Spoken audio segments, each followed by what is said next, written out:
My name is Sister Alicia. It is November 9th, 2023, and this is The Pulse.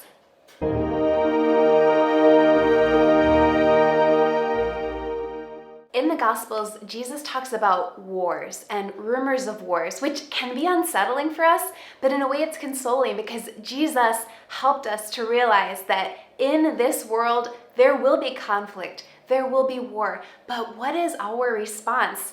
At the Last Supper, Jesus says to his disciples not to be troubled because we find our peace in Jesus. We find our peace in him.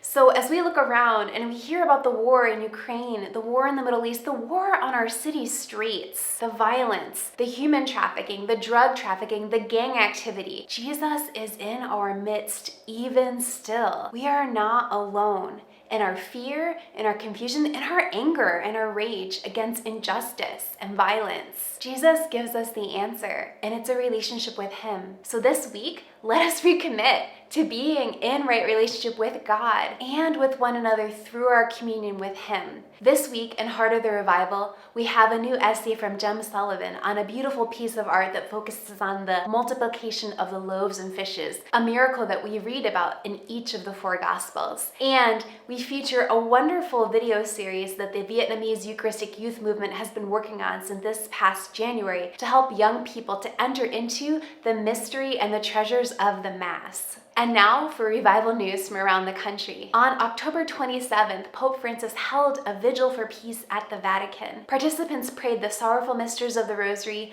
the Litany of Loreto, and participated in Eucharistic adoration and benediction. Pope Francis also consecrated the whole world to Our Lady, begging her to intercede on our behalf for peace. The Pope said, "Now, Mother, take the initiative for us. In these times rent by conflicts and laid waste by the fire of arms, teach us to cherish and care for life, each and every human life, and to repudiate the folly of war, which sows death and eliminates the future." Throughout the country, incredible Eucharistic processions have been happening. On October 10th in New York City, nearly 5,000 people participated in a Eucharistic procession hosted by the Napa Institute. In mid-September, 100 religious sisters gathered in St. Louis for a conference which included a Eucharistic procession, which was sponsored by the Council of Major Superiors for Women Religious. And in the Diocese of Scranton, Pennsylvania, over 700 people gathered for a Eucharistic procession hosted by Annunciation Parish. Their pastor, Father Kevin Miller, said, "I want to invite everyone in the Hazleton community and beyond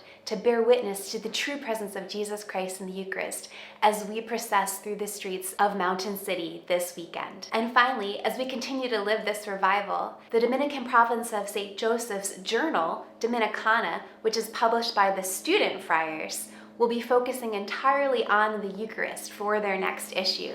You can learn more about this new issue at dominicanajournal.org. And this week for our Congress Moment, I'm really pleased to share another message from Molly Judd from the National Eucharistic Congress team.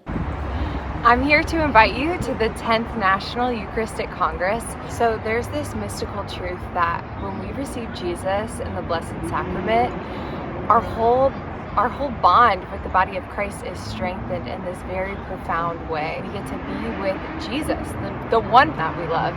And he helps to bring us closer to the hearts of all those people that we're thinking about, that we're praying for. And it's really beautiful. As we wrap up this week's edition of The Pulse, I want to leave you with some words from Pope Benedict XVI. The early church understood the mystery of the Eucharist as underlying the expression peace. Peace very quickly became one of the names for the Eucharistic sacrament, for it is there that God does in fact come to meet us, that he sets us free, that although we are debtors, guilty in his sight, he takes us in his arms, gives himself to us. And by leading us to himself, introducing us into the communion of his body, by introducing us into the same sphere of his love, by feeding us with the same bread, he also gives us to one another as brothers and sisters. The Eucharist is peace from the Lord. Thank you so much for joining us for this week's edition of The Pulse. On behalf of Bishop Andrew Cousins and the Eucharistic Revival and Congress teams working hard across the country, God bless you.